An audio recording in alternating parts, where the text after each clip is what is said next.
ঘুমাতে চায় না। আমার বোন বলে যে আমি কারোর সাথে ঘুমালে আমার ঘুম আসে না। তো আমি খুব ভয় পাচ্ছিলাম সেদিন। তারপরে আমার বোন বলল ঠিক আছে চল। মরমো বাসলে বাসমো ভালোবাসা তোমারে, রাগের মাথায় কহিলে কিছু রাইখো না অন্তরে বন্ধু, রাগের মাথায় কহিলে কিছু রাইখো না অন্তরে বন্ধু। আমি মরলে মরমো বাসলে বাসমো ভালোবাসা তোমারে, রাগের মাথায় কহিলে কিছু রাইখো না অন্তরে বন্ধু, রাগের মাথায় কহিলে কিছু রাইখো না অন্তরে। দর্শক আসসালামু আলাইকুম, আশা করছি সকলে ভালো আছেন। দেশ এবং প্রবাসে যে যেখান থেকে আমাদের এই ভিডিওগুলো দেখছেন সবাইকে অসংখ্য অসংখ্য ধন্যবাদ।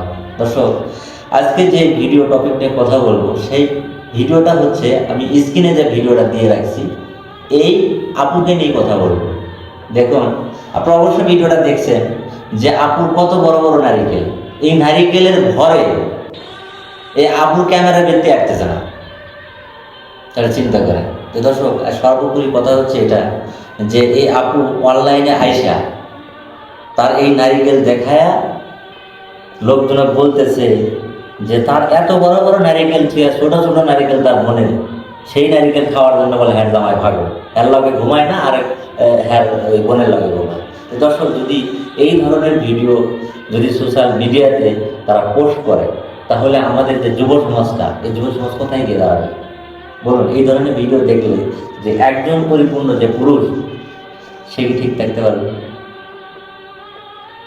তো আজকের ভিডিওটা এই জন্য, যে ভিডিওটা দেখার পরে আমার এতটুকু খারাপ লাগছে যে এই ভিডিওটা আসলে আপনাদের কাছে আমার পৌঁছানোর দরকার এবং তুলে ধরা দরকার যে এই ধরনের মহিলাদের জন্য আমাদের যুব সমাজগুলো নষ্ট হইতেছে। কারণ এখন কিন্তু ছোট ছোট বাচ্চা ছেলে মেয়েরা কিন্তু মোবাইল চালায়। তারা যদি এই ভিডিওগুলো দেখে তাদের ভিতরে কি কাজ করবে বলে? তাহলে উনি কি ভিডিও বানাইলো, এই ভিডিওতে কি শিক্ষা দিল, আমি তো এটাই বুঝলাম না। তো সর্বোপরি কথা হচ্ছে দর্শক, যদি এই ভিডিওটা ভালো লেগে থাকে তাহলে অবশ্যই বেশি বেশি শেয়ার দিবেন। এই ভিডিওটা যেন তার যে গার্জেন এবং তার যে বাবা মা, তার যে ভাই বোন, তাদের কাছে যেন পৌঁছায় যে তার বোন বা তার মেয়ে, তার সন্তান কি করতেছে। আরেকটি কথা বলবো যে আপু, আপনাকে নিয়ে আমার দুটো কথা বলার কোনো ইচ্ছা নেই, কিন্তু আপনি যে ভিডিওটা পোস্ট করছেন আমার কাছে খুব খারাপ লাগছে, তার জন্য আমি এই ভিডিওটা করছি। আমি আশা করব যে আমার এই ভিডিওটা দেখার পরে আপনি শুধরে যাবেন এবং এই ধরনের ভিডিও আর আপনি দেবেন না। আপনি এমন কিছু ভিডিও দেন যে ভিডিও দেখে মানুষ শিখতে পারে, জানতে পারে, আপনি এই ধরনের ভালো কিছু ভিডিও দেন। আর দর্শক আপনি অবশ্যই ভিডিওটা লাইক কমেন্ট, বেশি বেশি লাইক কমেন্ট দিবেন, যাতে আপনি একটা লাইক এবং একটা শেয়ারে আমাদের ভিডিও বানাতে উৎসাহ জায়গায়।